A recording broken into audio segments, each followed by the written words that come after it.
제목 다 같이 한번 읽겠습니다. 사망에 이르는 죄와 사망에 이르지 아니하는 죄. 우리 요한일서 5장 16절로 17절 말씀, 오늘 본문 말씀입니다. 다 같이 합독하겠습니다.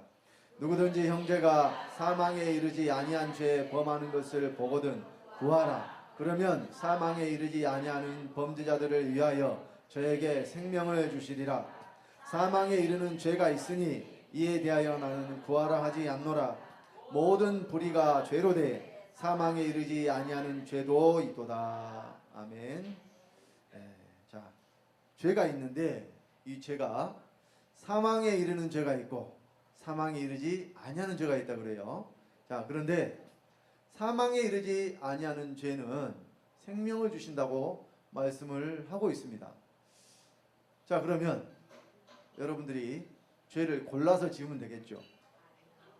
사망에 이르는 죄는 안 짓고 사망에 이르지 않는 죄는 이제 골라서 이렇게 지으면 생명을 얻을 수 있을 거라고 성경이 말씀을 했기 때문에.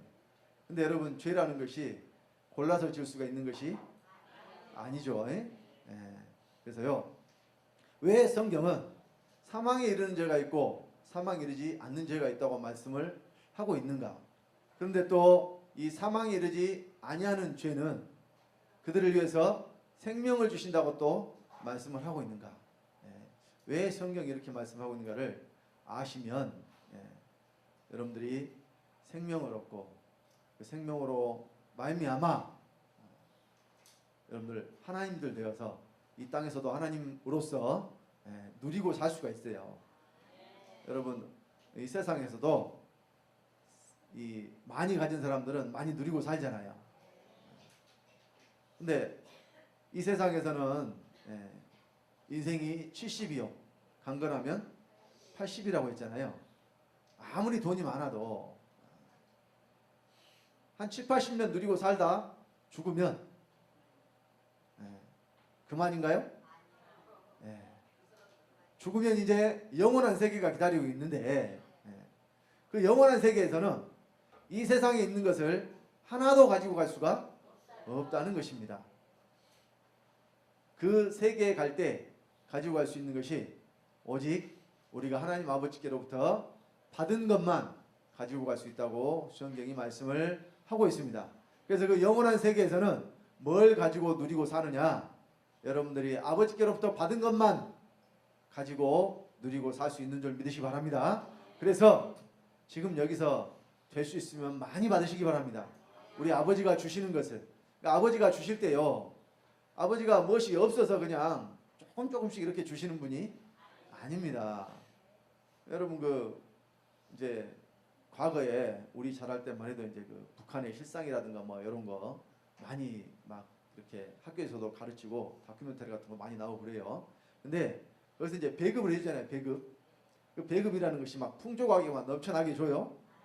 겨우 그냥 입에 풀칠할 정도만 이렇게 나눠주잖아요. 왜 그렇게 줄까요? 넘쳐나서 많으면 그렇게 주겠습니까? 사람은 많은데 나눠줄 것이 적으니까 어떻게 해서든지 그거 좀 나눠서 좀 먹어보겠다고 해서 그렇게 나눠주는 거죠. 우리 하나님께서는 여러분들에게 나눠주실 때 그렇게 주시는 분이 아닙니다. 누르고 흔들어 후히 되어 넘치도록 하여 너희에게 안겨주리라, 이렇게 말씀하셨거든요. 아버지는 그렇게 우리에게 주시기를 원하시는 분이에요. 근데 문제는 저와 여러분들이 받을 만한 그릇이 아직 되지 못했기 때문에 주시지를 않는 겁니다. 자, 그래서 우리가 구원 받을 때에 누가 구원 받을 수 있느냐? 오늘 본문의 말씀처럼 사망에 이르지 아니하는 죄를 범하는 자들이 생명을 얻는다 그랬잖아요. 이 사망에 이르지 않은 죄를 지은 자들이 구원을 받습니다. 그럼 여러분 또 오해하시면 안 되는 것은 구원 받으려면 죄를 지어야 되는구나, 이렇게 또 오해하실 수도 있어요. 그런데 죄를 지어야 구원 받는 게 아니라 이미 우리는 태어날 때부터 죄인이기 때문에 그래서 예수님은 죄인을 구원하러 오셨다고 말씀을 하신 거예요. 자, 먼저 사망에 이르는 죄와 사망에 이르지 아니하는 죄가 있다고 했는데, 그러면 성경은 어떤 죄를 사망에 이르는 죄라고 말씀을 했는지 먼저 살펴보고, 이런 죄는 여러분들이 범하면 안 되겠죠. 그러니까 자, 영원히 사함을 얻지 못하는 죄가 있어요. 우리 마가복음 32장 28절로 29절에 예수님이 하신 말씀입니다. 다 같이 합독하겠습니다. 내가 진실로 너희에게 이르노니 사람의 모든 죄와 무릇 회방하는 회방은 사하심을 얻되 누구든지 성령을 회방하는 자는 사하심을 영원히 얻지 못하고 영원한 죄에 처하느니라 하시니. 자, 사람의 모든 죄는 사함을 얻을 수 있다고 말씀을 하셨는데, 어떤 죄는 영원한 죄에 처한다고 했느냐? 성령을 회방하는 자, 곧 성령 회방죄라고 그러죠. 자, 저도 과거에 이 성령 회방죄에 대해서 들은 것이 있어요. 제가 아주 오랜 세월 순복음교회에서 신앙생활을 했습니다. 그러니까 어머니가 모태에서, 그러니까 어머니 모태에서부터 저는 교회를 나간 사람이에요. 일명 모태신앙. 근데 여러분, 모태신앙 자꾸 하다 보면요, 못하는 신앙이 돼요. 못하는 신앙은 제대로 된 신앙이 아니죠. 그러니까요, 어머니 물론 뱃속에서 교회 다녔다는 것을 굉장히 자랑스럽게 여기는 분들도 있어요. 나는 태어나자마자부터 신앙생활을 한 사람이다. 그런데요, 구원은 지극히 주관적이고 개인적인 사건입니다. 부모가 구원받았다고 해서 자식이 부모 덕분에 구원받을 수 없고, 자식이 구원받았다고 해서 자식 덕분에 부모가 구원받을 수도 없습니다. 또한 남편 때문에 아내가 구원받을 수 없고, 아내 때문에 남편이 구원받을 수도 없다는 이야기예요.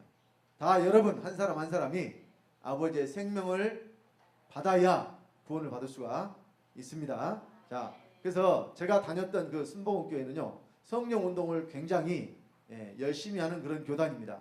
그래서요, 이 철 따라서 부흥회를 합니다. 심령된 대부흥성회 이렇게.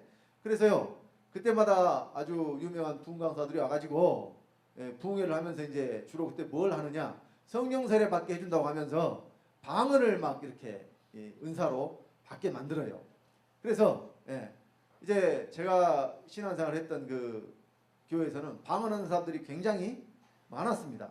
근데 이제 방언이라는 것이 뭐냐면은 알아듣지 못할 소리로 입으로 무슨 소리를 내면 그것을 다 방언이다, 이렇게 이야기를 해요.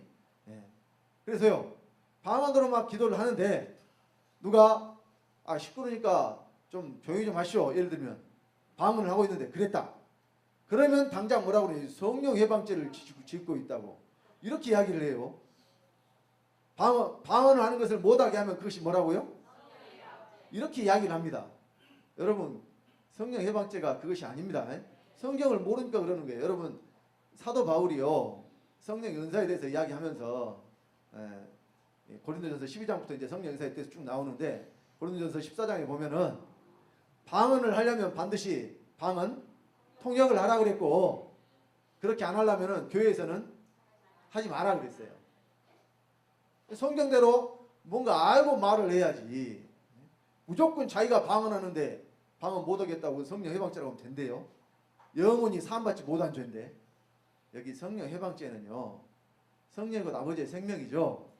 하나님의 아들 되는 일, 우리가 구원받는 일을 방해하는 것이 곧 성령 해방죄입니다. 그러니까 구원받는 일을 방해한다.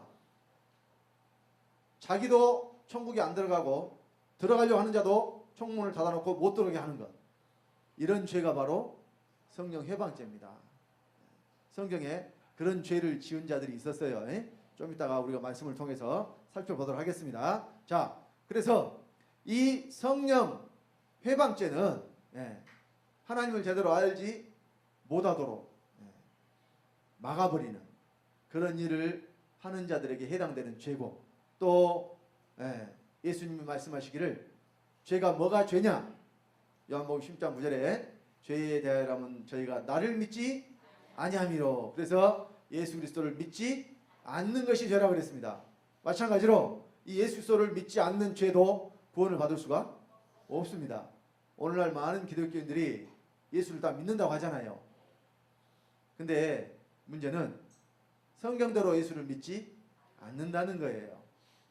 성경대로 예수를 믿는 사람들은 지금 보호자에 앉아 계신 분이 바로 예수 그리스도시요, 그분만이 천상천하의 한 분 하나님이시여 아버지라는 사실을 믿는 거라니까요. 예수님을 그로 믿는 것이 예수님을 제대로 믿는 겁니다. 예수님을 그로 믿는다는 것은 예수 그리스도가 하나님의 아들로만 믿는 것이 아니에요. 예수님이 곧 아버지시라는 것을 믿는 것입니다. 물론 예수는 하나님의 아들이에요. 근데 예수가 어떻게 그가 되시느냐? 예수 그리스도 안에 아버지가 계셨다는 것을 믿는 것입니다. 이것은 지난 시간 동안 계속해서 많이 설명을 드렸기 때문에 아직도 헷갈리는 분들은 지난 설교를 찾아서 들으시면 돼요. 다 음성 파일로 저장을 해놨기 때문에 필요하신 분들은 우리 백현 목사님한테 부탁을 하세요. 나 지난 설교 좀 듣고 싶으니까 좀 보내주세요. 요즘에 다 스마트폰 가지고 계시잖아요. 그래서 설교 듣기도 편해요. 이 스마트폰에서 다운 받아가지고 MP3가 필요가 없다니까요. 요즘에는 거기서 바로 재생이 되잖아요.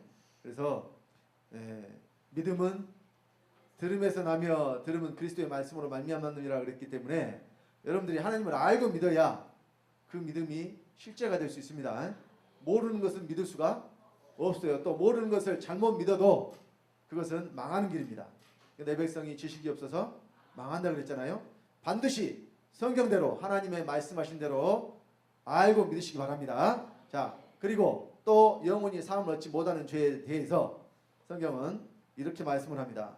자, 예수님을 다시 십자가에 못 박는 죄. 실제로 예수님 다시 십자가에 못 박히지는 않죠. 근데 어떤 일을 통해서 예수 그리스도를 다시 십자가에 못 박아버리는 자들이 있다고 말이에요. 또 짐짓죄를 범하는 자들이 있습니다. 자, 이 두 가지 죄에 대해서 히브리서의 말씀을 하고 있습니다. 먼저 히브리서 6장 4절로 6절 말씀을 보겠습니다. 합독하겠습니다. 한번 비침을 얻고 하늘의 은사를 맛보고 성령에 참여한 바 되고 하나님의 선한 말씀과 내세의 능력을 맛보고 타락한 자들은 다시 새롭게 하여 회개케 할 수 없나니 이는 자기가 하나님의 아들을 다시 십자가에 못 박아 현저히 욕을 보임이라. 여기 말씀을 잘 보셔야 돼요. 여기 한번 비침을 얻고 그랬죠. 여기 비침을 얻는 것과 빛을 얻는 것은 다른 이야기입니다. 우리는 빛을 얻어야 돼요. 빛만 얻는 것이 아니라 뭘 얻어요? 빛을 얻어야 돼요. 그럼 빛이 누가 빛이에요? 내가 세상에 빛으로라 말씀하신 예수 그리스도가 빛이죠. 예수 그리스도를 얻는 것이 곧 빛을 얻는 거예요. 근데 여기는 빛을 얻는 것이 아니라 한번 비침을 얻었잖아요.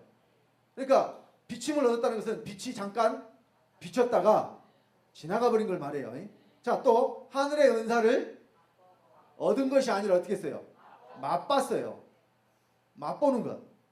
자, 여러분 여기서 맛보는 것은 먹는 걸까요? 아닐까요? 맛보는 것이 먹는 걸까요? 아닐까요? 어떤 분들은 그래요. 아니 이렇게 음식이 됐는가 이렇게 국물 같은 거 맛을 볼 때 국물을 살짝 스푼에 떠가지고 입에 넣잖아요. 근데 그거를 어때요?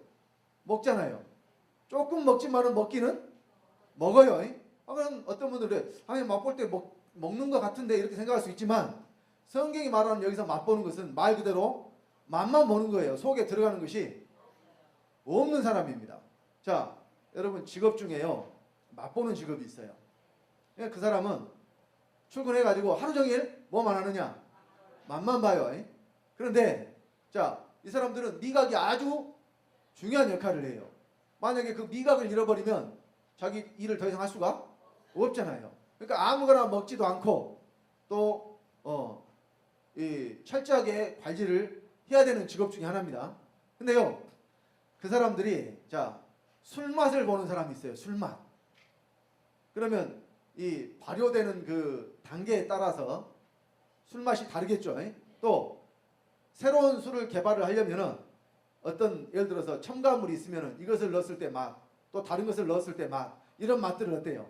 일일이 비교해 가면서 어떤 것이 향이 좋고 또 맛이 좋은가를 일일이 판단을 하는 그 역할을 하는 사람이에요.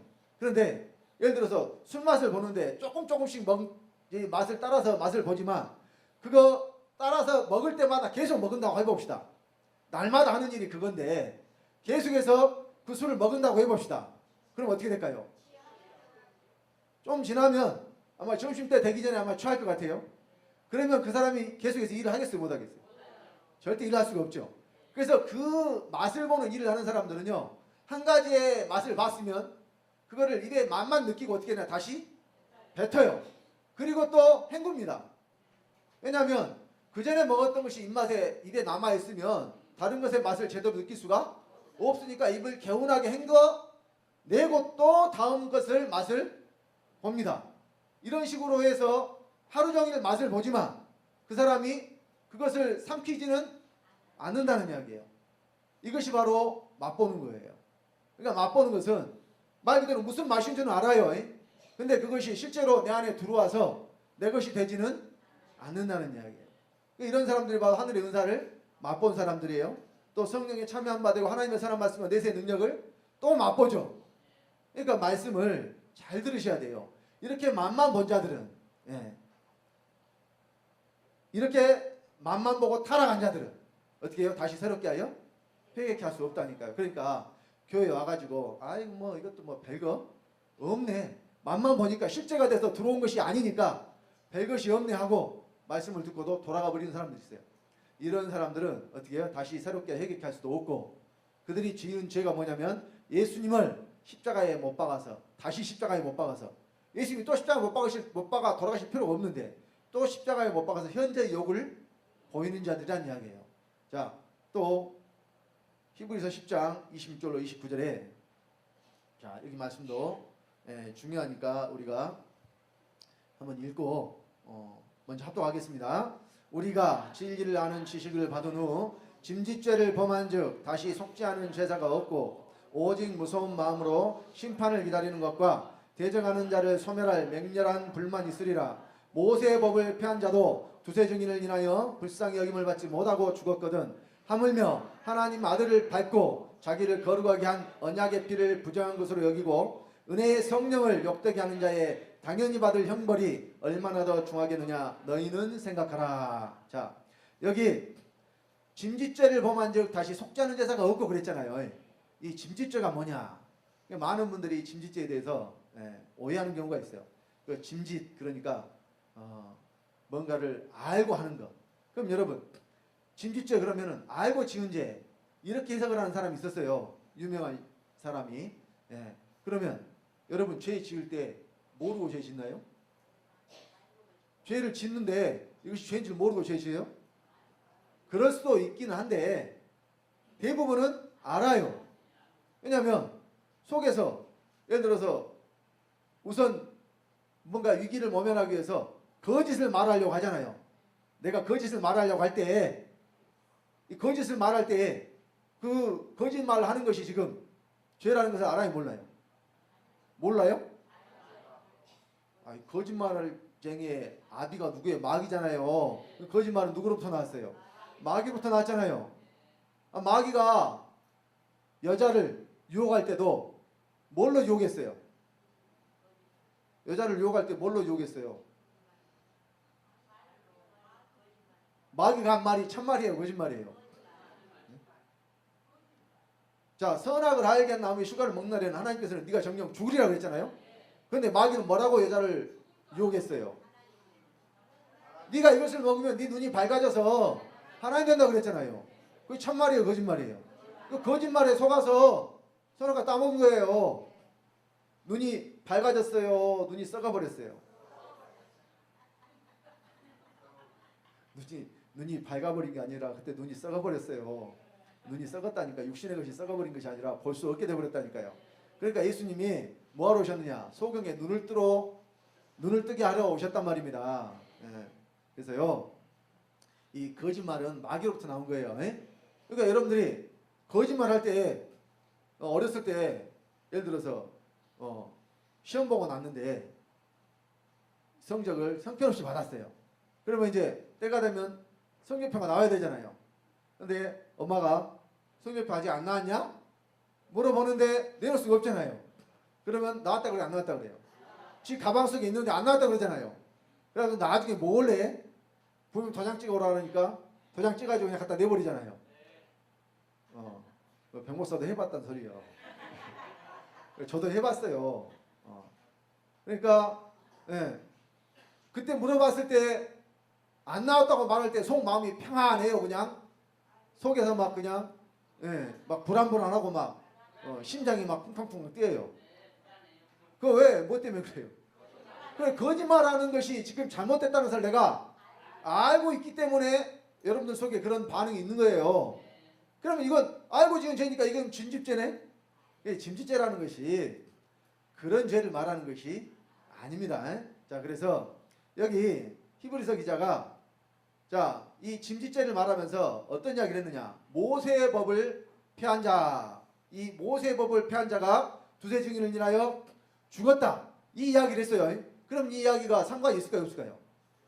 이 이야기가 당연히 상관이 있겠죠. 상관없는 이야기를 여기 했을 이유가 없잖아요. 그러면 왜 이 두세 증인을 인하여 모세의 법을 폐한 자가 죽었느냐? 도대체 모세의 법이 무엇이냐? 이걸 성경을 통해서 이제 확인을 해봐야 되겠죠.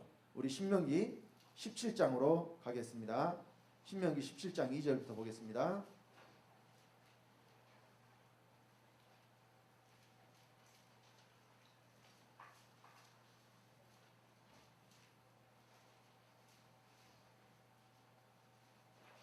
(7절까지) 보겠습니다. 신명기 17장 2절로 7절.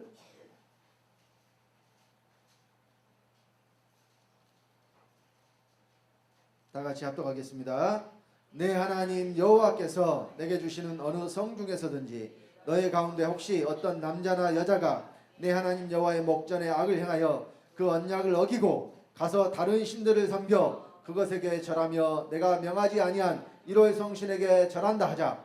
혹이 그 일을 네게 고함으로 네가 듣거든 자세히 사실하여 볼지니 만일 그 일과 말이 확실하여 이스라엘 중에 이런 가증한 일을 행함이 있으면 너는 그 악을 행한 남자나 여자를 내 성문으로 끌어내고 돌로 그 남자나 여자를 쳐 죽이되 죽일 자를 두 사람이나 세 사람의 증거로 죽일 것이요 한 사람의 증거로는 죽이지 말 것이며 이런 자를 죽이면은 증인이 먼저 그에게 손을 댄 후에 뭇 백성이 손을 댈지니라. 너는 이와 같이 하여 너희 중에 악을 제할지니라. 자, 여기 모세의 법을 폐한다는 것이 어떤 율법이 많잖아요. 그 중에 예를 들어서 살인하지 말라, 간음하지 말라, 도적질하지 말라, 뭐 이런 죄들도 있죠. 여러분 십계명 중에 이런 죄들이 있잖아요. 이 법에 대해서 말한 것이 아니에요. 지금 여기 말하는 모세의 법은 십계명 중에서 자, 하나님에 대한 법이 1계명부터 4계명까지 4개가 있잖아요. 자, 나 외에 다른 신을 네게 있게 말지니, 이렇게 첫 번째고, 두 번째, 하늘에 있는 것이나 땅에 있는 것이나 물속에 있는 것이나 어떤 것에 형상했는지 만들지 말고 그것들을 섬기지 말고 그것들에게 절하지 말라.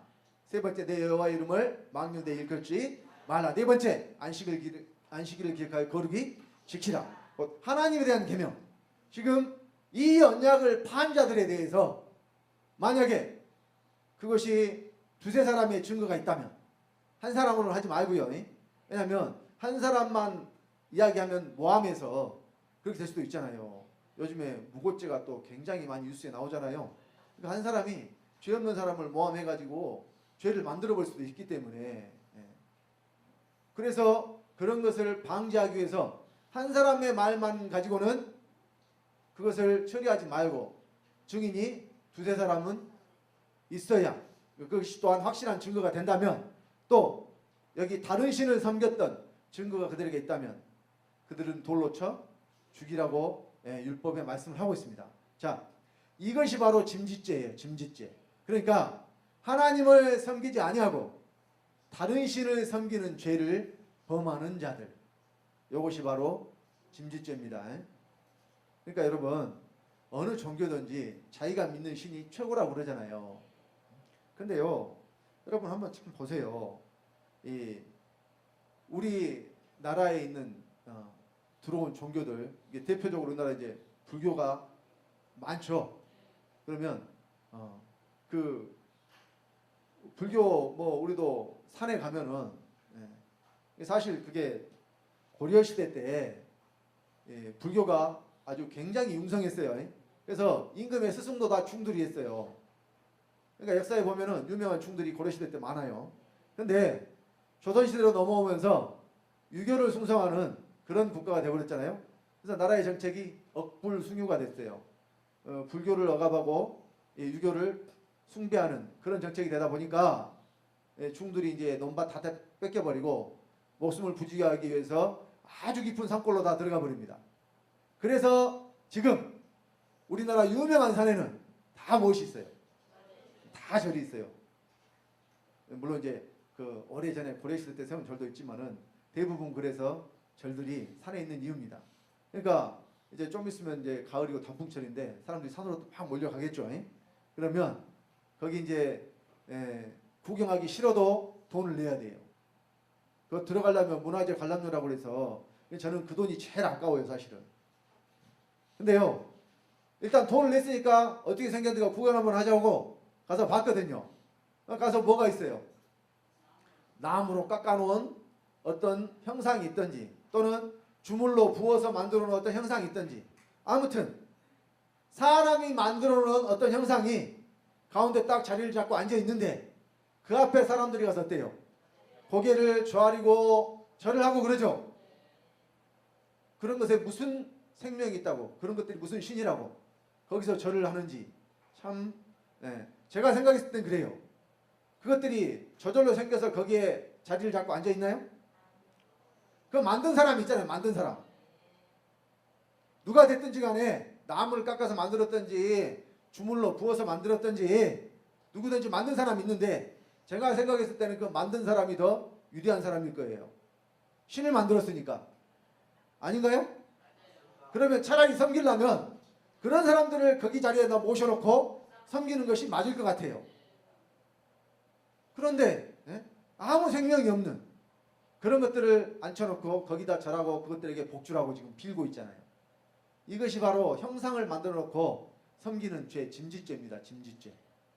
이런 죄를 범하는 자들은 물론 거기서 돌아와서 생명 얻어서 믿을 수도 있어요. 근데요, 그 죄에서 떠나지 않는 자들은 영원히 사함받을 수가 없는 죄를 짓는 것입니다. 그래서 정리를 하자면 성령 해방죄, 또 예수님을 믿지 않는 죄, 또 우상을 섬기는, 다른 신을 섬기는 죄, 이런 죄들은 영원히 사망에 처하는 죄라는 거예요. 근데 이런 죄가 아닌 죄들은 그렇다면 여러분들이 다 사함받을 수 있는 죄예요. 어떤 죄도 용서받지 못할 죄가 없습니다. 그리고 이 죄를 지었다는 것을 깨달아 아는 자가 구원을 받을 수가 있습니다. 예수님이 그래서 죄인을 구원하러 오셨다고 말씀을 하십니다. 자, 우리 누가복음 5장 31절 32절 말씀 다 같이 합독하겠습니다. 예수께서 내다봐야 가라사대 건강한 자에게는 의원이 쓸데없고 병든 자에게라야 쓸데있나니 내가 의인을 부르러 온 것이 아니요 죄인을 불러 회개시키러 왔노라. 예수님은 죄인을 부르러 오셨어요. 자, 의인을 부르러 온 것이 아니라고 그랬는데 그러면 의인이 있는데 의인을 부르러 오신 것이 아니라는 뜻이 아닙니다. 의인이 있어요, 없어요? 의인이 있나요? 자, 우리 로마서 3장 10절로 12절 말씀을 통해서 의인이 없다는 것을 알 수 있습니다. 다 같이 합독합니다. 기록한 바 의인은 없나니 하나도 없으며 깨닫는 자도 없고 하나님을 찾는 자도 없고 다 치우쳐 한 가지로 무익하게 되고 선을 행하는 자도 없나니 하나도 없도다. 자, 의인도 없고 선을 행하는 자도 없어요. 그러면 모든 사람은 다 죄인이라는 뜻이겠죠. 그래서 시편 51편 5절에 다윗이 이런 고백을 합니다. 내가 죄악 중에 출생하였으며 내 모친이 죄 중에 나를 잉태하였나이다. 저와 여러분 모두 다 죄 중에 출생하고 죄 중에 잉태한 존재라 우리는 필연적으로 죄인일 수밖에 없습니다. 이 말씀에서 자유로울 수 있는 사람이 한 사람도 없어요. 오직 예수 그리스도 한 분 외에는. 그래서 자, 누가복음 15장 7절에 이런 말씀이 있습니다. 다 같이 또 합독하겠습니다. 내가 너에게 이르노니 이와 같이 죄인 하나가 회개하면 하늘에서는 회개할 것 없는 의인 99을 인하여 기뻐하는 것보다 더하리라. 자, 의인 99을 인하여 기뻐하는 것보다 죄인 하나가 회개하면 더 기뻐한다고 말씀하시잖아요. 그래서 한 영혼이 천하보다 귀하다고 말씀을 하는 겁니다. 그러니까 여러분, 가장 큰 일이 뭐냐? 영혼 구원하는 일이 가장 큰 일이에요. 영혼 구원하는 일. 그래서 여러분 상급도요, 어떨 때 가장 상급이 크냐? 여러분들을 통해서 누군가 한 사람 하나님의 아들이 나온다면 그 상급이 가장 큽니다. 또 주를 위해서 목숨을 버린 자, 순교가 가장 큰 상급이 있고. 그럼 여러분, 누가 주를 위해서 목숨을 버릴 수 있느냐? 아버지의 생명 얻어서 하나님 되지 않은 자는 절대로 주를 위해 죽을 수가 없어요. 사람에게 귀한 것이, 생명보다 더 귀한 것이 어디가 있어요? 있어요? 그래서요, 자, 디모데전서 1장 15절도 사도 바울을 통해서 이렇게 말씀을 합니다. 다 같이 합독합니다. 미쁘다 모든 사람이 받을 만한 이 말이여, 그리스도 예수께서 죄인을 구원하시려고 세상에 임하셨다 했도다. 죄인 중에 내가 괴순이라. 우리가 이제 말씀들을 통해서 뭘 알 수 있느냐? 죄인이 구원받는구나. 근데 여기서 죄인이 구원받는다는 것은 자기가 죄인임을 깨달아 아는 자들이 구원을 받는다는 이야기예요. 죄인 아닌 사람이 없잖아요. 그런데요, 죄인임에도 불구하고 스스로를 의롭다 여기는 자들이 성경에 있었습니다. 그들이 누구냐? 바로 서기관들과 바리새인들이었습니다. 자, 마태복음 23장 27절 28절에 보면 이거 대표적으로 제가 한 구절만 여기에 지금 발췌를 해놨는데요. 마태복음 23장 13절부터 33절까지 예수님이 바리새인들과 서기관들에게 7번이나 저주하고 마지막에는 그들에게 욕하셨어요. 예수님이 욕하셨다 그러니까 여러분 좀 또 어떤 분들은 뭐 예수님이 욕을 하신대 이렇게 생각하시는 분들이 있는데요. 그럼 여러분들 한번 판단해 보십시오. 예수님 하신 것이 욕인가 그냥 하는 말인가 칭찬인가 이따 한번 보세요. 자, 먼저 이 말씀 읽어서 같이 한번 읽겠습니다. 다 같이. 화 있을진저 외식하는 서기관들과 바리새인들이여, 회칠한 무덤 같으니 겉으로는 아름답게 보이나 그 안에는 죽은 사람의 뼈와 모든 더러운 것이 가득하도다. 이와 같이 너희도 겉으로는 사람에게 옳게 보이되 안으로는 외식과 불법이 가득하도다. 자, 이것이 바로 스스로를 의롭다 여기는 바리새인들에게 예수님이 하신 말씀이에요. 겉은 거룩한 척 의로운 척 하지만 속은 무엇으로 가득 차 있어요? 더러운 것이 가득 차 있다니까요. 그래서요, 마태복음 23장 13절에 외식하는 서기관과 바리새인들이요, 화 있을진저 외식하는 서기관과 바리새인들이요, 너희는 천국문을 닫아놓고 너희도 들어가지 않고 들어가려 하는 자도 못 들어가게 하는도다. 이렇게 말씀하셨고요. 그 다음에 또 16절에는 15절에는 뭐라고 말씀하셨느냐? 너희는 교인 하나를 얻으려고 두루 다니다가 얻으면 너희보다 배나 지옥 자식이 되게 하는도다. 또 이렇게 말씀을 하고 있다는 이야기예요. 그러니까 바리새인들은 사람들을 데려다가 자기들이 하는 것처럼 몸만 경건하게 거룩하게 의롭게 보이도록 만들었느냐? 겉으로만. 이것이 바로 외식이에요. 외식. 겉만 치장하고 겉만 그럴싸하게 보이도록 만드는 거.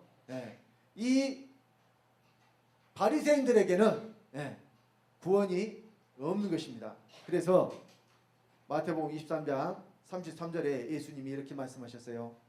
뱀들아, 독사의 새끼들아, 너희가 어떻게 지옥의 판결을 피하겠느냐? 예수님 욕했죠? 예수님 욕했어요? 안 했어요? 제가 예수님을 욕하는 분으로 만들려고 하는 것이 아니라 예수님이 뭐 창녀나 세리나 강도나 이런 사람들에게 욕했어요? 안 했어요? 안 하셨잖아요. 오히려 그들을 구원해 주셨잖아요. 그런데 스스로를 의롭다고 여기는 그들에게는 뭐라고 말씀하셨어요? 뱀들아, 독사의 새끼들아. 여러분 밖에 나가서 누구나 붙잡고 이렇게 한번 이야기해 보세요. 듣는 사람이 반응이 어떤가? 반응이 어떨 것 같아요? 욕이 아니라고 생각하시는 분들은 해보라고 말이에요. 이거 예수님이 하신 말씀이니까 이건 욕이 아니에요. 그럼 여러분 직접 가서 밖에 나가서 한번 해보시라고. 그러면 결과는 어떻게 되려는 거는 이제 알아서 하시고. 자, 그래서 우리가 죄에 대해서 사망에 이르는 죄와 사망에 이르지 아니하는 죄가 있다 그랬는데, 아까 처음에 말씀드렸던 이 죄들 내에 여러분 속에 이 원죄를 비롯해서 태어날 때부터 가지고 있는 죄 있잖아요. 그리고 그 원죄로 말미암아서 여러분에서 나오는 수없이 많은 죄들이 있어요. 그러니까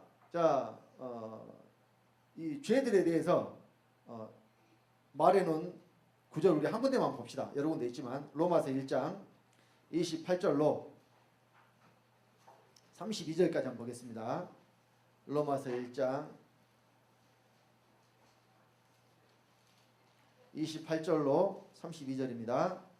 찾으셨으면 다 같이 합독하겠습니다. 또한 저희가 마음에 하나님 두기를 싫어하며 하나님께서 저희를 그 상실한 마음대로 내어버려 두사 합당치 못한 일을 하게 하셨으니 곧 모든 불의, 추악, 탐욕, 악의가 가득한 자요, 시기, 살인, 분쟁, 사기, 악독이 가득한 자요, 수군수군하는 자요, 비방하는 자요, 하나님의 미워하시는 자요, 능욕하는 자요, 교만한 자요, 자랑하는 자요, 악을 도모하는 자요, 부모를 거역하는 자요, 우매한 자요, 배약하는 자요, 무정한 자요, 무자비한 자라. 저희가 이 같은 일을 행하는 자는 사형에 해당하다고 하나님의 정하심을 알고도 자기들만 행할 뿐 아니라 또한 그 일을 행하는 자를 옳다 하느니라. 자, 이런 많은 죄들이 있죠. 이런 죄들을 저와 여러분도 이미 다 짓고 살았었어요. 그 전에 다 여러분들 이 가운데 살았습니다. 자, 만약에 어떤 분들은 그래요. 나는 이런 죄는 지었는데, 예를 들어서 나는 시기, 사기 아니죠, 분쟁, 악독 이런 죄는 지었는데 살인은 안 지었다. 실제로 나 사람 죽인 적이 없다. 그러면 성경은 뭐라고 말씀합니까? 미워만 해도 이미 살인했다 그러죠. 또 여자를 보고 가늠한 마음만 품어도 이미 가늠했다 그러죠. 또 결정적인 것은 온 율법을 지키다가 하나에 그치면 모두 범한 자가 되나니 이와 같이 말씀하고 있다는 사실이에요. 자, 세상에서는요, 죄를 예를 들어서 100가지 법이 있는데요, 그 100가지 법을 99가지는 다 지키고 하나만 범한 사람이 있어요. 그런데 100가지를 다 범한 사람이 있어요. 세상의 기준으로는 누가 착한 사람이에요? 한 가지 범하고 99가지 지킨 사람은 굉장히 착한 사람이잖아요. 그런데 하나님 편에서는 하나 범한 사람이나 100가지 다 범한 사람이나 차이가 없다니까요. 똑같다는 이야기예요. 왜? 온 율법을 지키다가 하나에 거치면 어떻게 해요? 다 범한 자가 된다고 그랬으니까. 그래서 율법으로는 의롭게 될 수가 없어요. 율법의 행위로는 의롭다 하심을 얻을 육체가 없다 그랬으니까 애초에 여러분들이 율법으로 의롭게 되고자 하는 생각 자체를 하지 마시라는 이야기예요. 우리가 의롭게 되는 것은 하나님의 의신 그리스도가 내 안에 들어오셔서 그 의를 얻어서 그 의로 말미암아 우리가 의롭게 되는 겁니다. 그래서요, 자, 여러분들이 지금까지 살면서 내가 이런 죄 저런 죄 많은 죄들을 지었어요. 그러니까 내가 뭐라는 것을 깨달아요. 지금 죄인이라는 것을 깨달아요. 죄인이라는 것을 깨달았으니까 이 죄인을 구원하시려고 누가 오셨어요? 예수 그리스도가 오셨다는 거. 그러니까 곧 나를 구원하러 예수 그리스도가 오셨다는 것을 깨달아 알아야 된다는 이야기예요. 그 일 때문에 예수 그리스도가 오셨으니까. 그래서요, 자, 로마서 5장 20절로 21절에 보면, 자, 다 같이 합독하겠습니다. 율법이 가입한 것은 범죄를 더하게 하려 함이라. 그러나 죄가 더한 곳에 은혜가 더욱 넘쳐나니 이는 죄가 사망 안에서 왕노릇한 것 같이 은혜도 또한 의로 말미암아 왕노릇하여 우리 주 예수 그리스도로 말미암아 영생에 이르게 하려 함이니라. 자, 여기 죄가 더한 곳에 어떻게 해요? 은혜가 더욱 넘쳤다 그러죠. 자, 이 무슨 뜻이냐? 여러분, 이 죄를 성경은 또 빚이라 그래요. 죄를 뭐라고 이야기하고 있어요? 로마서 8장 12절에 보면은 그러므로 형제들아 우리가 빚진 자로 돼 육신에게 져서 육신대로 살 것이 아니니라. 이것이 무엇에 빚졌냐면은 죄의 빚을 졌다는 이야기예요. 자, 근데 그것을 하나님이 우리의 죄를 다 탕감해 주셨어요. 사해 주셨다는 이야기예요. 자, 그러니까 여러분, 이 1만 달란트 빚진 자의 비유가 성경에 나오죠. 1만 달란트 빚진 자를 용서해 줬더니 그 사람이 가서 자기한테 500데나리온 빚진 자를 잡아다가 어떻게 했어요? 감옥에 집어넣어 버렸어요. 그 사건 나오잖아요. 시간이 없어서 찾아보십시오. 나옵니다. 자, 그런데 그것이 누구 이야기냐? 바로 저와 여러분 이야기예요. 자, 1만 달란트 빚졌다는 것은 우리가 도저히 갚을 수 없는 빚을 졌다는 이야기예요. 자, 그러면 더 쉽게 한번 이렇게 이야기를 한번 해봅시다. 여러분 지금 뭐 뉴스에 보면은 빚져가지고 그 감당을 못하니까 스스로 목숨을 끊어버린 사람들도 많이 나오고요. 또 경상도 저쪽에는 그 검도장을 하던 사람이 사채라는 걸 막 끌어 쓰다가 빚이 이제 감당할 수 없게 되니까 자기 얘들하고 가족들 죽이고 자기도 죽으려고 했는데 자기만 살아나서 지금 얼마 전에 그런 사건 나왔잖아요. 그거의 원인이 다 어디에 있는 거예요? 돈 때문에 있잖아요. 빚을 져가지고 이제 감당할 수가 없어서 지금 그렇게 된 거잖아요. 그러면 자, 예를 들어서 여러분들이 한 10억 빚을 졌다고 합시다. 그런데 그 빚을 누가 다 탕감해 줬어요. 그러면 그 빚을 탕감해 준 사람에게 여러분들 어떻게 하시겠어요? 그냥 고맙습니다. 이렇게 말 한마디 하고 그냥 돌아서 가실래요? 진짜 아마 이제 내 평생 당신한테 은혜를 갚겠습니다. 죽을 때까지 내가 이 은혜 잊지 않겠습니다. 백골이 난망입니다. 그럴 거예요 아마. 근데요, 여러분들이 이따 예배 끝나고 나면 식사를 하시고 나서 커피를 한 잔 먹고 싶은데 100원짜리가 없었어요. 옆 사람한테 100원만 빌려주라고 했어요. 100원만. 근데 이제 그 사람이 100원을 뭐 빌려주고 말고 하냐 그냥 뽑아 먹어 그냥 100원을 줬어요. 그러면 그 사람한테 여러분들이 아이고 각골 난망입니다. 평생토록 이 은혜를 갚겠습니다. 그렇게 하시겠어요? 그 은혜가 얼마짜리요? 100원짜리잖아요. 100원짜리. 100원짜리는 은혜로도 생각 안 해요. 근데 이제 10억도 사실은 큰 돈이지만은 이게 1만 달란트면 여러분 몇 조에 몇 조. 지금 우리 돈으로 따지자면은 몇 조라니까요. 몇 조. 그래서 굳이 이렇게 비교해서 말씀 안 드려도 저와 여러분들이 탕감받은 은혜가 그렇게 크다는 이야기예요. 근데 이것은 누가 더 은혜를 크게 생각하느냐? 자기 죄가 많다고 생각하면 할수록 은혜가 더 크단 말이에요. 그래서요, 누가 하나님 앞에서는 많은 은혜를 받을 수 있느냐? 자기가 죄인임을 깨달아 알면 할수록. 그 사도 바울이 내가 죄인 중에 괴순이라는 고백이 바로 그거예요. 근데요, 하나님 앞에서는 누가 은혜 받는데 좀 문제가 있느냐? 예수 믿기 전에도 나는 좀 착하게 살았어. 예수 믿기 전에도 사람들이 나보고 법 없이도 살 사람이라고 그랬어. 이런 말 듣는 분들이 사실은 좀 위험해요. 왜냐하면 자기가 가진 의를 의라고 생각을 하니까 하나님의 의를 얻을 수가 없게 돼버리는 것입니다. 그래서요, 자 로마서 6장 1절 2절에 자 사도 바울이 죄가 많은 것에 은혜가 넘쳤다고 하니까 그러면 은혜를 많이 받으려면 죄를 더 지어야 되나? 이런 생각 하시는 분들 때문에 또 이렇게 말씀을 하는 겁니다. 자, 다 같이 합독합니다. 그런즉 우리가 무슨 말 하리요? 은혜를 다하게 하려고 죄에 가하겠느냐? 그럴 수 없느니라. 죄에 대하여 죽은 우리가 어찌 그 가운데 더 살리요? 은혜를 다하게 하려고 죄 지을 필요가 없다 그 말이에요. 그러니까 지금까지 지은 죄가 이미 족하다 그 말이에요. 여러분들이 구원받기 전에 지었던 죄들 여기 지금 앉아 계신 분들 중에 누구에게 말하기도 부끄러운 죄들 다 가지고 있을 거예요. 있어요 없어요? 저도 있어요. 있는데 말을 안 해. 죽을 때까지. 왜? 부끄러워서. 말을 안 한다니까요. 저만 있는 게 아니라 여러분들에게도 다 있어요. 앞으로도 말하지 마세요. 그런 것은 굳이 말할 필요가 없는 것이니까. 자, 그래서 만약에 내가 좀이라도 의롭다는 그런 생각이 들려고 하면 그 죄를 떠올리시면은 여러분들이 누구에게 말하기도 부끄러운 죄 있잖아요. 내가 좀 그래도 나는 좀 괜찮은 사람이야 이런 생각이 들 때마다 그 죄를 한번 떠올려 보시라니까요. 그러면은 내가 좀 괜찮다는 생각이 쑥 들어갈 테니까.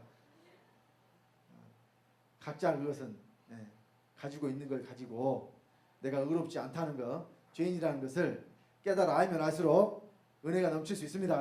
자, 그래서 로마서 6장 15절에 그런즉 어찌하려 우리가 법 아래 있지 아니고 은혜 아래 있으니 죄를 지으려 그럴 수 없느니라. 여러분이 은혜 안에 들어간다고 해서 죄를 더 지을 수가 없다는 이야기예요. 그러니까 여러분 은혜 안에 들어가기 전까지 지었던 죄가 이미 족하다니까요. 은혜를 다하게 하려고 죄를 지을 필요는 없다는 이야기예요. 그래서 죄인임을 깨달아 아는 자들이 구원을 받을 수가 있어요. 이 구원은 어떻게 받는 것이냐? 우리가 의인이 되는 거예요. 구원받았다는 것은 뭐가 돼요? 의인이 돼. 그래서 우리는 어떻게 의인이 되느냐? 의를 얻어서 의인이 돼요. 누가 의인이냐? 예수 그리스도 한 분만 의인이에요. 그래서 우리가 의인이 되려면 하나님의 의이신 그리스도가 어디로 들어와야 돼요? 바로 믿는 저와 여러분 안으로 들어와야 돼요. 그래서 로마서 1장 17절에 자, 다 같이 합독합니다. 복음에는 하나님의 의가 나타나서 믿음으로 믿음에 이르게 하나니 기록된 바 오직 의인은 믿음으로 말미암아 살리람과 같으니라. 자, 여기 믿음으로 믿음에 이르게 한다 이렇게 말씀하고 있는데 믿음이 두 번 나오잖아요. 근데 첫 번째 믿음으로와 두 번째 믿음에가 이 차원이 다릅니다. 그러니까 믿음에 이른다고 했을 때는 믿음의 가장 높은 상태까지 이르는 것이고 처음에 믿음으로는 여러분 시작되는 상태를 말하는 것이고 그래요. 그러면 여기 처음에 시작되는 상태는 뭐냐면 모든 것을 여기는 상태, 여기는. 여긴다는 것은 그러니까 우리가 자 아직은 내 상태를 아무리 봐도 아닌데 죄인인데 그러나 내가 하나님 아버지의 생명을 받고 하나님 아들 됐으니 이제 하나님으로 여기는 거예요. 그러니까 내 죄를 보지 말고 내 안에 들어오신 누구를 봐요? 그리스도를 봐요. 그러면 내가 그리스도로 말미암아 하나님의 아들이고 곧 하나님이다. 이것이 처음에 시작하는 여러분의 여기는 믿음이에요. 그리고 여기 믿음으로 할 때에 이 믿음에는 우리의 뭐가 포함되느냐? 의지가 포함이 됩니다. 저 여러분의 의지. 여러분 사람에게 이 의지를 줬기 때문에 믿는 자와 믿지 않는 자가 나뉘는 거예요. 여러분 이 영으로 지음받은 천사도요 하나님께서 의지를 줬습니다. 그 이유가 뭐냐면 자 천군 천사가 하나님을 찬양하죠. 근데요 예를 들어서 지금 로봇이 많이 나오잖아요. 또 이 로봇에 프로그래밍 해가지고 그 원하는 것을 수행할 수 있도록 이렇게 만들어요. 예를 들어서 제가 로봇을 하나 만들어가지고 그 로봇이 저를 찬양하도록 이렇게 만들 수가 있어요. 주성대 목사를 찬양합니다. 막 이렇게 로봇이 전기만 넣어주면 맨날 그렇게 이야기를 해요. 그러면 그 로봇이 진짜로 나를 찬양하는 거예요. 내가 그렇게 해놨으니까 그냥 해놓은 대로 하는 거예요. 근데요 제가 그렇게 해놓은 것이 기분이 나쁜 백현 목사가 해킹을 했어요. 그래가지고 그걸 바꿔버렸어. 프로그램을. 뭐라고 바꿨냐면은 주성대 목사를 저주합니다 이렇게 나오게 바꿔버렸어요. 예를 들어서 그렇다 그 말이에요. 그러면 그렇게 저주합니다 한다고 해서 그것이 저주가 되나요? 아무 의미가 없는 거예요. 아무런 그냥 프로그램 해놓은 대로 그냥 나오는 것 뿐이에요. 이것은 진짜로 찬양하는 것도 아니고 진짜로 저주하는 것도 아니라는 이야기예요. 그러니까 하나님이 받으시는 찬양은 진실된 찬양, 진실된 영광을 받으시기를 원하시기 때문에 천사에게도 각자다 뭘 줬어요? 자유의지를 줬어요. 그래서 여러분 타락한 천사가 나온 거예요. 만약에 천사를 줄 때 하나님이 하나님의 뜻대로만 움직일 수 있도록 딱 그렇게 프로그래밍 해 놓으셨다면 어떻게 천사가 타락하겠어요? 그렇게 될 수가 없어요. 마찬가지로 하나님은 우리 이 마음 중심에서 우러나오는 찬양을 받으시기를 원하시기 때문에 각자 모든 사람에게 자유의지를 줬어요. 그래서 우리가 믿는 것은 여러분의 의지에 대한 것이 반드시 거기에 들어가요. 자, 우리가 하나님에 대해서 전지전능하신 분이라고 그러죠. 능치못함이 없는 분이라고 이렇게 이야기를 합니다. 그런데요 하나님은 못하시는 것은 없어요. 근데 안 하시는 것은 있어요. 그러면 못하는 것과 안 하는 것은 엄청난 차이가 있습니다. 안 하는 것은 할 수 있지만 자기의 의대로 하지 않는 것이고 못하는 것은 하고 싶어도 할 수가 없는 거예요. 여러분 뭘 사야 되는데 뭘 사려면 돈이 있어야 되잖아요. 그러면 돈이 있는데도 사지 않는 것은 안 사는 것이고 사고 싶은데도 돈이 없어서 못 사는 것은 그것이 못 사는 거예요. 그러니까 우리 하나님은 하지 못하시는 것은 없어요. 전능하신 분이니까. 그러나 하지 않으시는 것은 있어요. 하나님이 하지 않으신 건 뭐냐? 믿지 않는 자를 하나님의 능력으로 구원하시는 일. 이 일은 하나님이 안 하셔요. 하나님의 능력으로 구원하실 것 같으면 모든 사람이 하나님 형상과 모양대로 지금 받았잖아요. 그러니까 능력으로 다 구원하실 수도 있을 거예요. 근데 하나님 안 하신다니까요. 왜?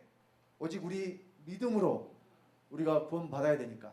그래서 이 믿음은 여러분의 의지와 관련이 있어요. 여러분 각 사람, 그래서 한 사람 한 사람이 다 하나님을 알고 믿어야 구원 받으실 수가 있는 것입니다. 그래서요, 여기 믿음으로 했을 때 처음 우리가 의지를 가지고 한번 하나님을 알고 믿어야 돼요. 세상에 많은 신이 있지만은 그것들은 다 제대로 된 신이 참신이 아니라는 이야기예요. 오직 예수 그리스도만이 천상천하의 한 분 하나님이요 주님이라는 사실을 여러분들이 알고 믿으셔야 된단 말입니다. 이것이 여러분의 믿음의 시작이에요. 자, 그래서 로마서 8장 9절로 11절에 자, 의가 어떻게 우리 안에 들어오느냐 잘 말씀해 주고 있습니다. 다 같이 합독합니다. 만일 너희 속에 하나님의 영이 거하시면 너희가 육신에 있지 아니하고 영에 있나니 누구든지 그리스도의 영이 없으면 그리스도의 사람이 아니라 또 그리스도께서 너희 안에 계시면 몸은 죄로 인하여 죽은 것이나 영은 의를 인하여 산 것이니라. 예수를 죽은 자 가운데서 살리신 이의 영이 너희 안에 가시면 그리스도 예수를 죽은 자 가운데서 살리신 이가 너희 안에 가시는 그의 영으로 말미암아 너희 죽을 몸도 살리시리라. 여기 잘 보시면 자, 제가 10절 말씀을 빨간색으로 표시해놨어요. 그리스도께서 너희 안에 계시면 몸은 죄로 인하여 죽은 것이나 영은 의를 인하여 산 것입니다. 저 여러분의 영이 처음부터 살아있는 게 아니에요. 육체는 살아있으나 저 여러분들이 구원받기 전에 다 영이 죽어있는 상태인데 그 사람 속에 그리스도가 들어오시면 또 그리스도가 어디에 들어오시느냐? 영에 들어오시면 영이 뭘로 살았어요? 의로 인하여 살았다. 그래서 하나님의 의신 그리스도가 내 안에 들어오심으로 내가 의롭다 하심을 얻은 거예요. 그러니까 의가 내 안에 있으니까 내가 의를 얻었어요. 그러면 의를 얻었으니까 얻은 것으로 그만이냐? 아니에요. 우리도 의가 돼야 돼. 우리도 하나님의 의가 돼야 됩니다. 그래서 자, 고린도후서 5장 21절 봅니다. 우리는 의를 얻어서 우리도 똑같이 하나님의 의가 되는 겁니다. 자, 고린도후서 5장 21절 다 같이 합독합니다. 하나님이 못 찾으셨어요? 시간이 없어서 제가 막 급하게 하느라고. 우리 신약성경 291페이지 고린도후서 5장 21절입니다. 다 같이 합독합니다. 하나님이 죄를 알지도 못하신 자로 우리를 대신하여 죄를 삼으신 것은 우리로 하여금 저희 안에 하나님의 의가 되게 하심이니라. 자, 예수 그리스도가 하나님의 의로서 우리 안에 들어오셨는데 우리는 그냥 그 의를 얻었으니까 그만이에요. 우리도 하나님의 의가 돼요. 최종적으로 이것이 바로 우리가 믿음에 이르는 겁니다. 믿음으로 믿음에 이르게 한다고 그랬죠.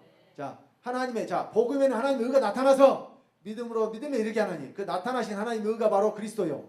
그 하나님의 의가 어디로 들어와서 믿는 내 안으로 들어와서 또 믿는 자들을 하나님의 의가 되게 하시는 것, 이것이 바로 하나님 하시는 일이에요. 그러니까 구원 받은 것으로 그만이에요. 우리도 예수 그리스도와 똑같이 되는 거예요. 예수 그리스도가 하나님의 의니까 우리도 의가 되려면 누구하고 똑같이 돼요? 예수 그리스도와 똑같이 되는 거예요. 그래서요, 자, 예수 그리스도가 곧 생명입니다. 하나님의 의고 생명이에요. 그러니까 우리가 살았다고 하려면 생명이 있어야 되죠. 근데 하나님이 인정하시는 생명은 예수 그리스도만 하나님이 인정하시는 생명이에요. 그래서 예수 그리스도가 안에 있는 자만 하나님이 보시기에 산자인 줄 믿으시기 바랍니다. 아무나 산자가 되는 게 아니에요. 예수 그리스도가 안에 있는 자만 산자라고 성경이 말씀을 합니다. 그래서 예수님은 내가 생명이라는 말씀을 많이 하셨어요. 자, 요한복음 6장 63절 살리는 것은 영이니 육은 무의가 아니라 내가 너에게 이른 말이 곧 영이요 생명이라. 요한복음 11장 25절 26절 예수께서 그러사되 나는 부활이요 생명이니. 요한복음 14장 6절 내가 곧 길이요 진리요 생명이니. 자, 요한일서 5장 20절 그는 참 하나님이시여 영생이시라. 자, 또 요한일서 5장 10절로 12절 자, 이것은 다 같이 읽겠습니다. 합독합니다. 하나님의 아들을 믿는 자는 자기 안에 증거가 있고 하나님을 믿지 아니하는 자는 하나님을 거짓말하는 자로 만드나니 이는 하나님께서 그 아들에 관하여 증거하신 증거를 믿지 아니하였습니다. 또 증거는 이것이니 하나님이 우리에게 영생을 주신 것과 이 생명이 그의 아들 안에 있는 그것이니라. 아들이 있는 자에게는 생명이 있고 하나님 아들이 없는 자에게는 생명이 없느니라. 자, 생명이 있으려면 하나님 아들이 어디 있어야 돼요? 내 안에 있어야 돼요. 그래서 예수 그리스도가 어디로 들어오셔요? 내 안으로 예수 그리스도가 들어오시는 겁니다. 그래서요. 자, 우리 골로새서 이제 3장 3절로 4절 마지막으로 읽겠습니다. 합독합니다. 이는 너희가 죽었고 너희 생명이 그리스도와 함께 하나님 안에 감추었음이니라. 우리 생명이신 그리스도께서 나타나실 그때에 너희도 그와 함께 영광 중에 나타나리라. 자, 그리스도를 뭐라고 그랬어요? 우리 생명. 그러면 그리스도가 우리 생명이니까 저 하늘에 계셔야 되겠어요? 내 안에 계셔야 되겠어요? 여러분의 생명은 여러분 밖에 있습니까? 여러분 안에 있습니까? 생명은 밖에 있으면 생명이라고 할 수가 없죠. 생명은 반드시 어디에 있어야 되느냐? 살아있는 존재 안에 있어야 생명입니다. 그래서 그리스도가 우리의 생명이니까 그리스도는 어디 계셔야 돼요? 그래서 내 안에 에베소서 3장 17절에 믿음으로 그리스도께서 너희 마음에 계시게 하시고, 이 마음에 계신 그리스도가 여러분의 생명인 줄 믿으시기 바랍니다. 이 그리스도가 생명이 된 사람들만 하나님들이 되는 것이고 하나님의 아들들이 되는 겁니다. 이 사람들만 구원받은 사람들이에요. 그래서 여러분 속에 계신 그리스도로 말미암아 이 땅에서 여러분들 삶이 변화돼야 됩니다. 전에 살던 대로 살면 안 돼요. 그리스도로 말미암아 여러분도 하나님의 의가 되시기를, 예수 안에서 하나님의 의가 되시기를 예수 그리스도 이름으로 간절히 축원드립니다. 기도하겠습니다. 아버지 하나님, 주님의 은혜를 감사드립니다. 사망에 이르는 죄와 사망에 이르지 아니하는 죄가 있는데 내가 죄인임을 깨달아 아는 자들이 그 죄로 말미암아 예수 그리스도로 구원 얻을 수 있다고 이 시간 말씀 전했습니다. 우리가 죄인임을 깨달아 알 때에 우리를 구원하시려고 예수 그리스도가 이 땅에 오신 것을 우리가 알게 되고, 또 그리스도가 나를 구원하시기 위해서 생명으로 내 안에 들어오신 것을 알고 믿게 되는 것을 이 시간 말씀 전했습니다. 이곳에 계신 사랑하는 주학교 성도님들 한 분도 빠짐없이 이 말씀의 실제가 되게 하심으로 그리스도가 그 안에 사시고 또 그 그리스도로 말미암아 이 땅에서 우리가 그리스도와 똑같은 하나님의 의가 될 수 있도록 우리를 붙잡으시고 인도하여 주시옵소서. 말씀 가운데 함께 하신 주님께 감사를 드리며 주 예수님으로 말미암아 주 예수님의 생명을 받고 주 예수가 된 하나님의 아들 주성대 목사가 기도드렸습니다. 아멘.